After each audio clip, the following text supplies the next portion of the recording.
그 엄마들이 갑자기 직장을 그만두는 순간이 출산이잖아요. 그렇죠.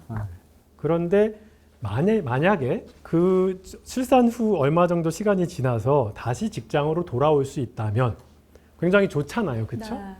지금 교사는 되게 그게 잘 돼 있잖아요. 그렇죠? 예, 육아휴직 썼다가 돌아오는 거 가능하죠. 자, 육아휴직의 효과가 어떤 것인가 보면은 엄마가 직장 여성이냐 그렇지 않으냐 전업주부냐의 효과를 또 측정해 볼 수가 있습니다. 왜냐? 육아휴직이 굉장히 더 좋아지면은 육아휴직이 더 제너러스해지면 엄마가 집에 있을 확률이 더 높아지는 거죠. 네. 그렇죠? 오스트리아로 가보겠습니다. 오스트리아에서 어떤 일이 있었냐 하면요. 1990년 7월 1일생부터 엄마의 육아휴직 기간이 12개월에서 1년에서 2년으로 늘었습니다. 7월 1일생. 그럼 6월 30일생은 혜택을 못 받나요? 바로 그렇습니다. 또 아슬아슬하게 학교 차이로. 이제 모범생들이 되셨네요. 경제학생이 이런 걸 좋아해요. 6월 30일생과 7월 1일생이 무슨 차이가 있냐. 또 비교 실험했겠죠. 그렇죠. 그렇지만 7월 1일생은 육아휴직을 쓸 확률이 훨씬 더 올라갔어요. 그렇겠네요. 네, 그래서 아까 얘기했던 그 육아휴직의 효과만을 측정해내는 거죠.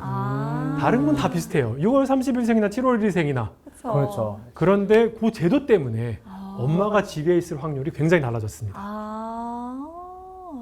네, 그래서 한번 봤더니 나중에 애들이 15세 됐을 때 15년지를 따라갔더니 국제학업 성취도 평가 피사 스코어 그 시험을 봤어요. 그랬더니 남자애들의 성적이 올라갔어요.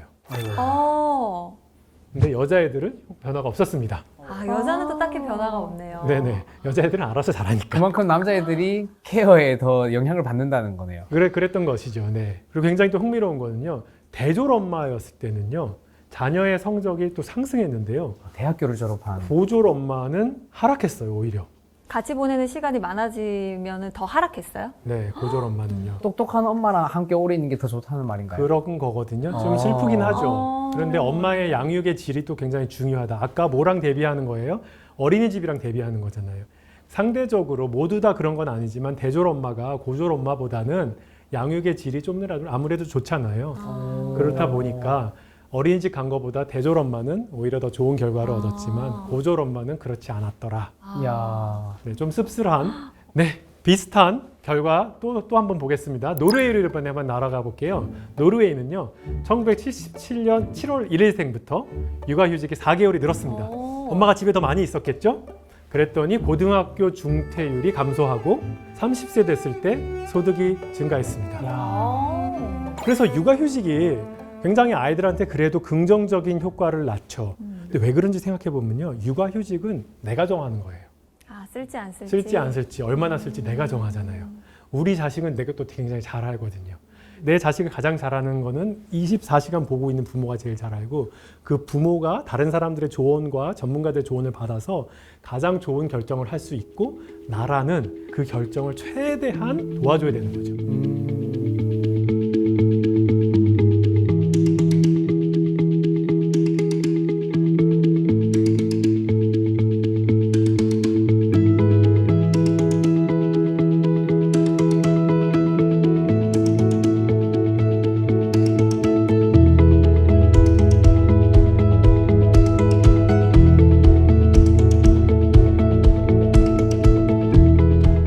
작년도에 노벨 경제학상을 받으신 클라우디아 골딘이 남녀 임금 격차로 받았어요.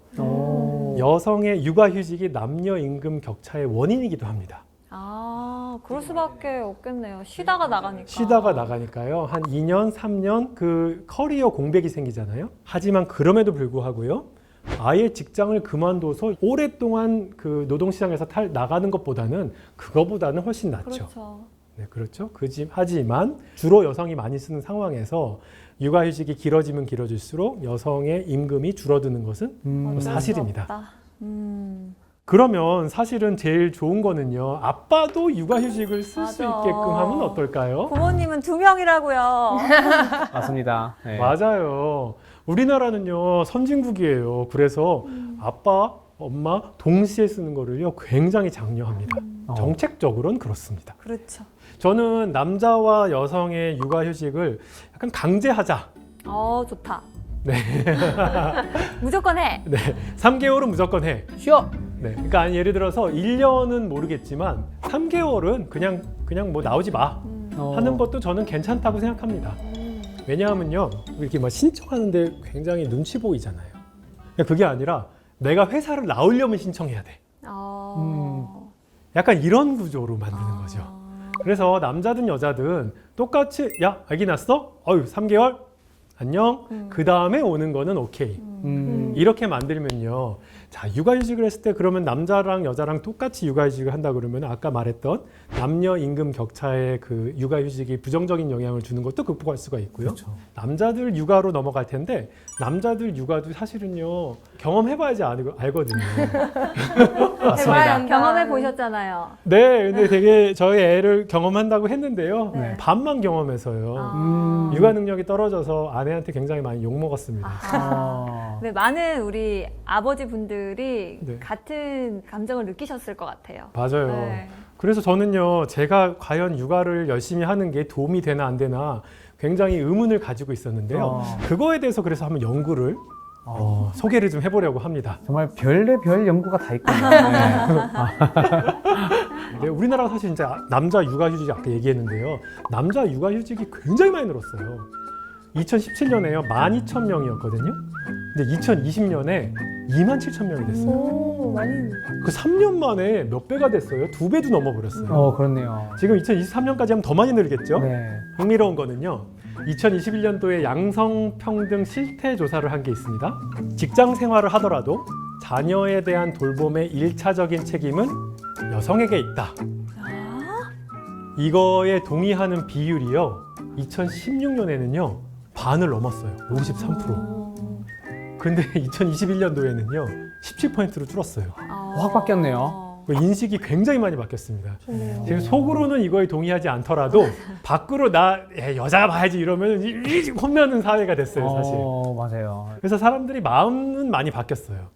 그런데 한번 보세요. 자녀의 숙제 및 공부 지도 혹은 등하교를 거의 매일 하니? 라고 물었을 때 엄마는 절반 이상이 그렇다고 대답하는데요. 아빠는 20%만 그렇다고 해요.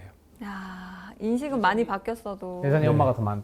머리는 바뀌었는데 마음은 바뀌었는데 몸이 안 바뀌었어요. 인식 개선은 됐을 때 몸이 아직 안 따라주는 거죠. 뭐 남자 나쁘다 이렇게 얘기하기보다는 사실 남자들의 그 근무 시간이 사실 좀 길거든요. 네. 아빠가 일단 집에 빨리 와야지 보지. 맞아요. 사실 단순한 인식의 문제라기보다 현실적으로도 아빠가 이제 일을 더 많이 하니까 어쩔 수 없이 저렇게 나올 수밖에 없다. 그런 부분도 존재하는 거죠. 아빠 엄마가 자녀와 하루 평균 보내는 시간을 좀 말씀드리면요. 저 위에 게요. 애가 학교 가기 전이고요. 밑에 게 학교 간 다음입니다. 왼쪽이 아빠, 오른쪽이 엄마입니다. 왼쪽이 아빠, 오른쪽이 엄마라는 얘기는요. 엄마가 애를 더 많이 본다는 얘기예요. 근데 이게 모든 나라가 다 그래. 만국 공통이네요. 만국 공통인데요. 특별히 그 차이가 큰 나라가 있습니다. 여기 한번 보시겠어요? 어느 나라인가요? 제일 밑에. 대체 어느 나라인가요, 저거? 우리나라입니까? 보입니다. 한국입니까? 대한민국입니다. 대한민국. 안타깝게도. 대한민국을 네가 우리나라라고 하기엔 네. 엄마가 애를 좀 더 많이 보는 거는 사실은 만국 공통이죠. 그런데 그 차이가 우리나라가 특별히 크다. 네. 또 밑에 그림을 보시면 학교 간 다음입니다. 애 보는 시간이 줄었죠, 다. 학교를 가니까요. 그런데 굉장히 그 차이가 많이 줄어들죠. 네. 저 때는 이제 일하러 가는군요, 엄마가. 엄마들이 일하러 가기도 하고요. 그 다음에 아빠들이 좀 더 놀아줄 수 있는 여지가 생기는 것도 있을 겁니다. 저만 아닐까요? 네. 너무하네요. 아무튼 간에 그런 이제 우리나라 아빠들은 어쨌든 간에 선진국에 비해서 굉장히 그 놀아주는 시간, 아이랑 보내는 시간이 적은 편이다.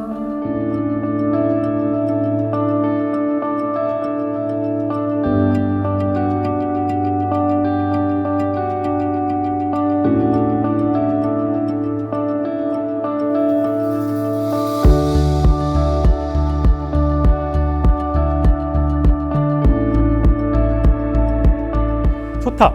적은 편인데 어쨌든 간에 우리 사회가 지금 아빠들 보고 애를 좀 봐라 이렇게 얘기하고 있죠. 그죠? 그랬을 때 아이들한테 어떤 영향을 줄까? 아빠의 육아 참여가. 네. 방금 제가 길거리에서 뭐 많이 볼 수 있는 좀 무뚝뚝한 아저씨들 생각해봤는데 과연 이제 육아 잘 하실까 이 생각이 좀 의구심이 듭니다. 예. 갑자기 애 돌봐달라고 하면은 뭔가 줘보라 막 이렇게 개순할 것 같고. 쳐라 치워라 아빠의 육아 참여가 과연 아이한테 어떤 영향을 미칠까, 아이를 더 좋게 만들까 라고 보면 이것도 참 굉장히 어렵습니다. 왜냐하면요, 집에 와서 열심히 육아 참여하는 아빠랑 난 몰라 하는 아빠가 다른 아빠잖아요. 다르죠. 그러니까 아빠의 육아 참여 때문인지 아니면 그 다른 이유, 예를 들어서 아빠가 맨날 술 담배 하고 계시고 뭐 생활 습관이 엉망이다 이러면은 아이들 안 볼 거 아니에요. 근데 그런 것 때문인지 수많은 요인들이 있기 때문에 이 아빠의 육아 때문인지 그것 때문인지 알 수가 없습니다. 자, 그래서 또 경제학자가 나섰어요. 경제학자가 또 뭘 얘기했냐, 또 제도의 변화를 또 살펴봅니다. 굉장히 재밌게 스웨덴 2012년 1월 1일생부터 아빠와 엄마가 동시에 육아휴직을 사용할 수 있게 됐어요. 동시에. 이걸 이제 더블 데이즈 리폼이라고 했는데, 옛날에는 생후 10일만 딱 아빠가 쓸 수 있었어요. 근데 보통 이제 엄마가 육아휴직을 하고 아빠가 10일 하고 나머지 이제 회사를 가는 거죠. 반대로 뒤집힐 수도 있지만 대부분 여성들이 하게 되죠. 아무래도 모유 수유 뭐 이런 거 해야 되니까. 그런데 그때부터 어떤 일이 벌어졌냐 하면 생후 10일이 아니라 생후 1년 동안 40일을 자유롭게 아빠가 쉴 수가 있었어요. 그 그러니까 365일 40일을 중에 자유롭게 쓸 수 있는 거예요. 40일을 아무 때나 그냥 쓸 수 있는 거예요. 자, 그럼 이게 어떻게 되는 거냐 하면요, 언제 아빠가 달려오겠어요? 아무래도 이제 엄마가 많이 육아휴직을 쓰는 상황인데 언제 오냐면요, 엄마가 너무 힘들 때, 아플 때, 엄마가 쉬어야 될 때. 엄마가 좀 쉬어야 될 때, 혹은 애가 아플 때, 그럴 때 올 거 아니에요. 그렇죠? 네. 엄마가 아플 때 오는 거예요. 아빠가 지원군처럼 딱 나타나는 거예요. 그렇게 됐더니 어떤 영향이 됐냐? 엄마한테 미친 영향이 엄마의 병원 입원이 12% 감소. 엄마가 건강해질 수 있네요. 엄마가 좋아지는 거예요. 항생제 처방 확률이 14% 감소. 어머. 엄마가 정신과 약 먹어야 될 확률이 26% 감소. 야, 그만큼 도움이 됐다는 거잖아요. 그런 거죠. 아빠의 육아가. 아빠의 육아가 굉장히 안타깝게도 아이에 미치는 영향은 못 봤어요. 자료가 그게 없어서. 중요한 거 아닙니까? 그게 굉장히 중요한데 그건 못 봤지만 네. 어쨌든 아빠가 우군이 돼서 엄마를 굉장히 도와줄 수 있었다. 일단 엄마를 돕게 되면 아이도 엄마가 좋아집니다. 맞아요. 예, 양질의 양육을 할 수 있게 되는 그런 요인이 거죠. 됩니다. 그래서 아이한테 적어도 이제 네거티브는 아니다. 적어도 좋은 쪽이지 나쁜 쪽은 아니다 이거죠. 그래서 스웨덴은 이랬습니다. 그런데 에티오피아는 좀 달랐습니다. 에티오피아. 네, 사실 이거는 제 아내 연구입니다. 정말요? 네네. 제 아내가 한 연구인데요. 아내가 이제 아빠 육아 연구를 해서 제가 스트레스를 많이 받았죠. 네.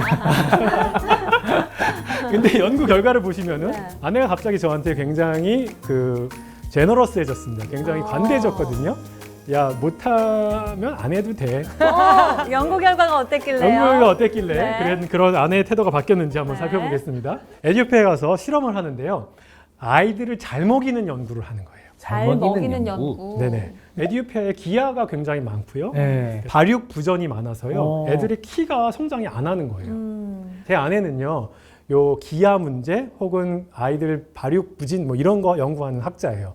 이 발육 부진을 어떻게 하면 극복할 수 있을까 생각을 했는데 뭐가 있을까요? 아이들 잘 먹여야 되는데 돈이 없으니까 못 먹이는 가난한 나라잖아요. 네. 그러니까 돈도 줘보고 식품 바우처라는 걸 줬습니다. 딴 데 가서 하지 말고 바우처 주니까 꼭 음식을 사 먹어. 음식 사 먹을 수 있는 돈만 줬다. 이런. 그렇죠, 예. 그렇죠. 음식만 사 먹을 수 있는 돈을 준 거죠. 그 다음에 엄마들이 또 잘 몰라갖고요, 제대로 잘 못 먹일 수도 있습니다. 교육을 좀 시켜야겠네요. 교육을 좀 시켜야 될 것 부모 같아요. 교육이 또. 부모 교육을 했는데요. 자, 그래서 물 깨끗하게 해라. 그 다음에 뭐 골고루 먹여라. 이제 이런 것들을 이제 교육을 시켜주는 엄마 학교, 아빠 학교. 요거를 열었습니다. 엄마 학교, 아빠 학교. 네. 자, 그러면은 실험 집단이 딱 3가지가 있습니다. 첫 번째는요, 엄마 학교를 해주고요, 돈도 줬어요. 그러니까 우리 생각에 엄마가 지식도 알고 돈도 있으면은 그러면 잘 이제 사 먹게 될 것이다라고 생각을 한 거죠. 그다음 또 다른 집단은요, 돈도 주고 엄마 학교도 하고 아빠 학교도 했어요. 아빠까지. 예. 네, 아빠까지 투입을 시킨 거죠. 그러면은 좀 더 잘해질 것이라고 우리는 이제 좀 바라는 거죠, 그렇죠? 마지막은요, 이제 아무것도 안 했어요. 자, 그러면은 비교 집단하고요, 엄마한테 교육시키고 돈을 주는 집단. 이거 두 개 비교하면은 엄마 교육과 돈의 효과 볼 수 있는 거죠. 그 다음에 엄마와 돈하고 엄마, 돈, 아빠 이렇게 하면은 이제 아빠가 도대체 어떻게 되는 것인가 볼 수가 있는 거죠. 설마. 설마. 설마. 네, 결과가 이 그림입니다. 아무것도 안 하는 집단의 점수가 3.2점이었어요. 그런데 돈을 주고 엄마 교육을 시켰더니 3.9로 올라갔어요. 3.9. 확실히 효과가 확실히 있네요. 효과가 올라갔죠. 그런데 잠깐. 아빠를 같이 했더니 오히려 더 역, 줄었어. 줄었어요. 아빠 가르친 집단이 저 작다니. 아니 오히려 더 역효과가 줄었어요. 그리고 애한테 먹였어야 되는 그 고기를 아빠가 먹은 거예요. 그러니까 여러 가지가 존재합니다. 사실 어떻게 된 거냐 하면요. 너무 황당하잖아요. 아니 어떻게 줄기까지 해? 그러니까요. 똑같은 것도 아니고. 그 뭐냐 하면요. 아빠가 이제 아빠 교육을 받았는데 여전히 엄마보다는 잘 몰라요. 교육을 받아도 잘 몰라요. 이 교육을 받고 났더니 굉장히 간섭을 하기 시작합니다. 이게 뭐가 이렇게 뭐가 이렇게. 이거 야야 내가 학교 갔더니 이거 먹어. 저거 먹으라고. 이거 왜 안 해? 엄마한테 계속 방해 놓는 거예요. 잘 모르면서 또. 잘 방해를. 모르면서 어설프게 남자들은 알면서. 자꾸 뭘 좀 아는 것처럼. 아는 척하면 안 됩니다. 맞아요. 이 연구의 결론은 뭐냐면요. 남자들이 어설프게 혹은 양육 능력이 안 되는 상태에서 육아에 뛰어들면은 오히려 손해도 날 수 있다라는 걸 보여주거든요. 그러면 남자 하지 마라 이 얘기인가요? 아니죠. 할 거면 제대로 하자. 할 거면 제대로 해라. 그리고 잘 배워줘라. 그건데 그래서 실질적인 아빠의 양육 능력을 길러주는 것이 굉장히 중요하고 그래야지만 우리 아이들한테 더 긍정적인 아웃컴을 가져오지 않을까, 긍정적인 결과를 가져오지 않을까 생각합니다. 이게 말씀을 들어보니까 단순히 육아휴직만을 아빠도 자유롭게 쓰게 하자에서 그치면 안 되고 그렇죠. 이게 육아 교육도 아버지도 좀 어렸을 때부터 제도 교육 안에서도 육아 교육을 아빠도 남자도 좀 받아와야 맞아요. 이게 궁극적으로 실현이 될 것 같아요. 맞습니다. 네. 네.